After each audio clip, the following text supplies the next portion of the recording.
Di tengah gencarnya upaya tim kuasa hukum Saipul Jamil yang meminta penangguhan penahanan, kemarin DS bersama keluarga dan tim kuasa hukumnya justru meminta perlindungan kepada Komisi Perlindungan Anak Indonesia. Datang ke kantor KPAI dengan wajah yang ditutupi, benarkah DS diketahui masih mengalami trauma yang hebat pasca menjalani konseling dengan tim psikolog KPAI? Benarkah saat malam tidur, DS masih kerap mengigau dan terngiang-ngiang suara Saipul Jamil yang memanggilnya pada saat kejadian? Des. Ini salah. Sini. Bang, tutup bukanya. Bang, bentar, Bang. Bang, berdiri dulu, benang, Bang. Bentar, Bang. Tahan dulu, Bang. Ya. Tangan. Ya, jangan. Ya. Maaf, iya kelibet sih. Kasih jalan ya. Ya, hari ini korban datang ke KPAI dan KPAI melakukan langkah-langkah konseling diawali dengan assessment dan dalam proses assessment ini ditemukan adanya trauma pada diri korban. Dalam tidur juga masih belum nyenyak, dia seringkali mengigau, ada perasaan ketakutan.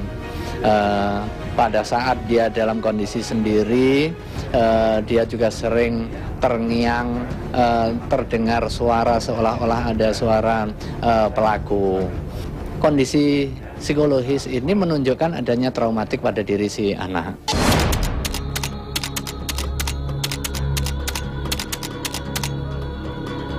Iya, itu baru-baru kejadian itu dia kalau pagi jam-jam 4 itu dia ngigo, dia tidur dia tiba-tiba dia bilang gitu, kenapa enggak ke mimpi aku, kata dia gitu. Jadi seperti hal itu terulang lagi di mimpinya gitu. Menurut pengakuannya dia sering kebayang-bayang si Saipul Jamil manggil-manggil dia minta dipijitin tuh masih sering kebayang. Jadi kalau tiba-tiba bengong terus keinget itu masih sering. Tapi kalau ngigo, alhamdulillah udah gak ngigo sekarang. Mungkin dia sudah makin rileks gitu kan. Sementara itu tidak hanya DS yang trauma serta menanggung malu terhadap lingkungan sekitar, pihak keluarga pun masih dalam keadaan terpukul dan syok. Apa yang membuat ibunda DS sering menangis sedih, terutama ketika membayangkan nasib dan masa depan putra bungsunya. Bisa dibilang ibu saya lebih syok loh dibandingkan DS. Karena apa? Melihat anaknya digunjing sana, digunjing sini, hati ibu siapa sih yang bisa nerima gitu kan? Gara-gara dia nih anakku jadi diginiin. Kan kayak gitu. Jauh lebih syok dibandingkan DS-nya. Tiap kali cerita nangis ya. Iyalah, sedih lah anaknya digituin gitu kan. Dan yang kedua, si korban ini berada di kelas akhir pada SLTA-nya yang sebentar lagi akan ada ujian nasional. Akan tetapi dengan peristiwa ini dia tidak masuk sekolah. Nah, KPAI memastikan agar ada dispensasi dari pihak sekolah dan juga dinas pendidikan. KPAI sudah jalin kontak dengan kepala dinasnya dan langkah-langkah daruratnya adalah dengan homeschooling.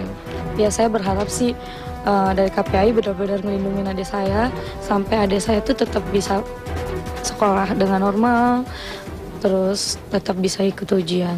Di tengah beban psikologis yang menderanya, DS dan keluarga pun tetap membawa kasus ini ke pengadilan.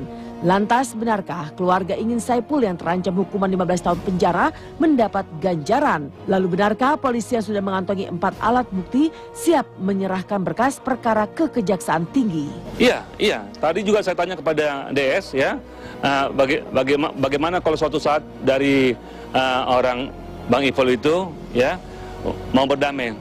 Dia katakan dengan tegas, janganlah Pak, saya bagaimanapun lanjut ini sampai pengadilan. Ya, saya nggak mau. Ya, saya sudah dilakukan pelecehan seksual. Ya, saya tidak mau berdamai. Oh ya, maunya yang hukuman yang maksimal lah. Hukuman maksimalnya kalau nggak salah 15 tahun penjara, denda 5 miliar kan? Nah, saya maunya yang maksimal supaya benar-benar jerah orang kayak gitu.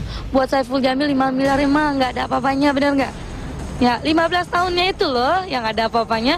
Makanya saya pengennya dia kena hukuman yang maksimal biar kapok. Jadi kalau misalnya dari pihak dia mau datang baik-baik ke kami, minta maaf ke kami, it's okay, kita maafin, tapi hukum tetap jalan. Keterangan tersangka atau terdakwa nomor 5. Artinya, kami berasumsi bahwa keterangan tersangka mengelak. Sehingga kita kunci di 4 alat bukti yang lain. Dan kami yakini, ya, kami yakini dengan tegas sekarang, endingnya kasus ini adalah sidang.